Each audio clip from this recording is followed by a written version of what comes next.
You need to speak their language. I'm a big believer in training for this group, but if you're a marketing person, you're the last person who should be training them. You need to find a developer, an engineer who can walk, talk, and code all at the same time and get them to do the training. You'll have a much higher acceptance rate and a lot fewer issues down the road. So you really need these people on board, and it helps if you have a developer. And the types of things that you're going to talk to them about are very different from what you're going to talk to a group of writers or publishers or marketing people. Marketers aren't interested in the breakdown of a URL or headers. They don't give a damn about a 200, a 301, or a 400. It makes no difference to a marketing person, but to a developer, it does. They need to understand these issues and how they impact the SEO campaigns. If they've got KPIs, find out about them. And try to help them understand why those KPIs are important to their job and to the overall project. If you can do that, you're going to be helping yourself along the way. And finally, just the JavaScript, third-party plugins. How does that play a part in the campaign? What are the pros and cons of using those different technologies? Is it going to make a difference to the overall campaign, to the project that they're working on? Really important to help them gain the knowledge here to do their job properly.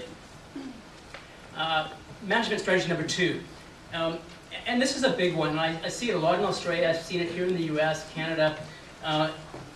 Every business seems to want to just rip up the old and stick in the new. So they'll tear down their website. It might be because they're just putting in a content management system. It might be a new design of the website, a Web 3.0 look and feel. And they'll just tear it down, put up a new site, and then expect the search engines to find everything the way it was the day before. And for a site that is dependent on sales, a site that is dependent on advertising as a form of revenue, it can be the biggest disaster that you come about or see. So very critical to ensure that you have a migration plan in place. And the problem is that there's danger behind everything. And the danger comes in different forms. You have your SEO errors. You could get 302 set up instead of 301s, which will cause havoc. It might be user acceptance or user experience errors, where the user is getting, pushed around the site in the wrong way or not ending up where they should be in a site. It could be revenue. If your first two are wrong, if you've got an SEO-related problem or a user experience problem, it's probably going to have an impact on revenue. And the last thing you want is a call from the boss two or 3 days later saying, hey, why is revenue down by 20% today? What's going on? And in a small pond like Australia, that might be $100,000 in a couple of days.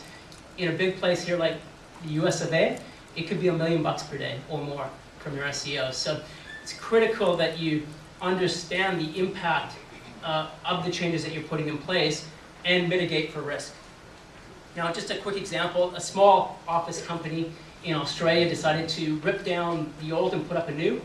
And I had a chance to speak with the developer afterwards, or one of the people involved, and they said they just wanted to improve the user experience and worry about SEO later. Well, anyone who thinks that the Googlebot is stupid needs to have a close look at this screenshot here.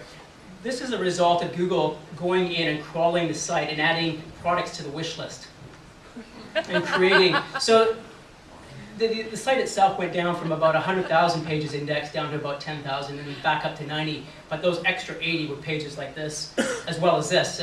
Google actually started shopping and adding product to the shopping cart.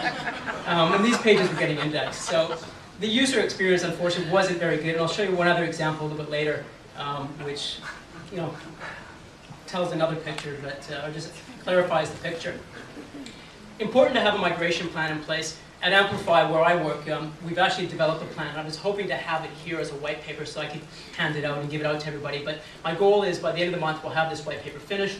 And it talks about a lot of the things I'm going to share with you here that will hopefully put on search engine land and allow for download. So you have to hold me accountable here. Oh, I will. Okay, great. Excellent, because I'll forget. Or I'll just get too busy and forget about it. But the migration plan needs to cover a number of areas. Collecting what we call failure point data, so everything from knowing your numbers, how much traffic you're getting from different sources for SEO. The testing phase, which is critical, really hammering the site in the user testing environment to ensure that there are no 302 loops or 301 loops between pages. And then, finally, really having everybody on board for launch to ensure that it doesn't end up being a disaster and they can fix any quick issues that come about. First step is really to analyze the data. So you really need to know your traffic. So how many pages, how many visits are you getting referrals from branded terms, from generic terms, head terms, long tail terms?